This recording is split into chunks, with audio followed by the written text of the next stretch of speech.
Chevella parliament ఎన్నికల సన్నాహక సమావేశాలు ఈరోజు అనగా 3/4/2024 బుధవారం నాడు చేవెళ్ల పార్లమెంటు ఎన్నికల సన్నాహక ప్రక్రియలో భాగంగా వికారాబాద్ నియోజకవర్గంలో వికారాబాద్ జిల్లా బీఆర్ఎస్ పార్టీ ప్రెసిడెంట్ శ్రీ మెతుకు ఆనంద్ ఆధ్వర్యంలో నిర్వహించిన వికారాబాద్ అసెంబ్లీ నియోజకవర్గం బీఆర్ఎస్ పార్టీ కార్యకర్తల సమావేశంలో ముఖ్య అతిథిగా పాల్గొన్న మన BRS party working president Shri Kalvakuntla Taraka Ramarao, Chevella parliament నియోజకవర్గం బీఆర్ఎస్ పార్టీ అభ్యర్థి కాసాని జ్ఞానేశ్వర్ ముదిరాజ్, మన గౌరవ మాజీ విద్యాశాఖ మంత్రివర్యులు మహేశ్వరం శాసనసభ్యులు శ్రీమతి సబితా ఇంద్రారెడ్డి, ఎమ్మెల్సీ శ్రీమతి స్వర్వి వాణిదేవి, సీనియర్ నాయకులు శ్రీ పట్లోళ్ల కార్తిక్ రెడ్డి గారులతో కలిసి పాల్గొన్న మన గౌరవ చేవెళ్ల శాసనసభ్యులు శ్రీ కాళే యాదయ్య.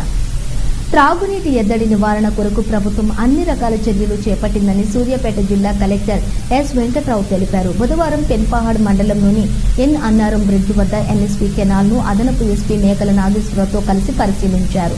ఈ సందర్భంగా కలెక్టర్ మాట్లాడుతూ త్రాగునీటి ఎద్దడి నివారణ కొరకు నాగార్జున సాగర్ జలాశయం నుండి పాలేరు జలాశయం నింపడానికి మంగళవారం నీటిని విడుదల చేసినట్లుగా తెలిపారు. త్రాగునీటి కొరకు కాకుండా ఇతర అవసరాల వినియోగం చేయకుండా 26 టీంలను ఏర్పాటు చేసి 126 మంది సిబ్బందిని 24 గంటలు పర్యవేక్షించేలా ఏర్పాటు చేసినట్లు చెప్పారు.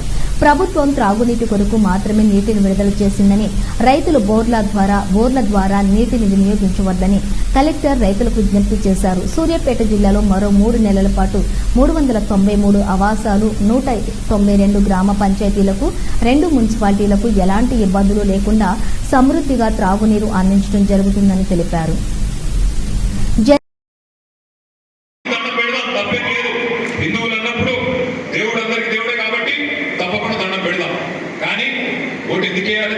బీజేపీకి ఏం చేసింది? బీజేపీ చేవెళ్ళకు కానీ తెలంగాణకు కానీ ఒక పని చెప్పగలుగుతాడా విశ్వేశ్వర రెడ్డి? ఒక కొత్త రైలు ఇచ్చిండా? కొత్తగా ఒక ఫ్యాక్టరీ పెట్టిండా? ఈ ప్రాంతంలో పాలమూరు రంగారెడ్డి ఎత్తిపోతల పథకానికి జాతీయ హోదా ఇచ్చిండా నరేంద్ర మోడీ? లేదా ఉన్న ఐటీఐఆర్ రద్దు చేసి మన పిల్లల నోట్లో మట్టి కొట్టినందుక? ఎందుకు వేయాలి ఓటు భారతీయ జనతా పార్టీకి? ఏ కారణం చెందేయాలి? రాముడికి మొక్కుదాం, కానీ రైతుల తరఫున అడుగుదాం. ఏమడుగుదాం? ఏమయ్యా మోడీ గారు, డబల్ చేస్తా అన్నావు రైతుల ఆదాయం 2022 వరకు ఎందుకు చేయలేదు అని అడిగితే తప్ప? ఏమయ్యా మోడీ గారు, సంవత్సరానికి 2 కోట్ల ఉద్యోగాలు ఇస్తా అన్నావు, ఎక్కడ పోయినాయి 2 కోట్ల ఉద్యోగాలు అని అడిగితే తప్ప? రాముడికి మొక్కుదాం, బీజేపీ మాత్రం తొక్కుదాం అనే మాటను మీకు విజ్ఞప్తిస్తా ఉన్నా. రాముడికి మొక్కుదాం తప్పులేదు, కానీ బీజేపీకి తొక్కుదాం. ఎందుకంటే ఇలా రాముడి పేరు చెప్పి రాజకీయంగా లాభం పొందే ప్రయత్నం చేస్తున్నది భారతీయ జనతా పార్టీ.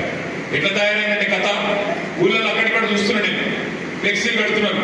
ఓ దిక్కు రాముడి బొమ్మ, ఇంకో దిక్కు పైన మోడీ గారి బొమ్మ, కింద విశ్వేశ్వర రెడ్డి బొమ్మ.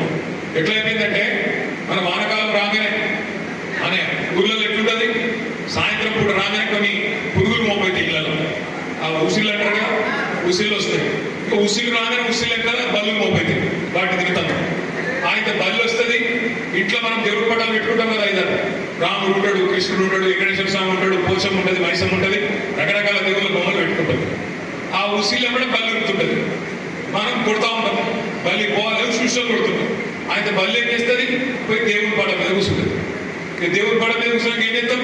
దండం పెట్టాల్సిందే తప్ప కొట్టలేము కదా. ఇలా బీజేపీ పరిస్థితి కూడా అట్లే ఉన్నది.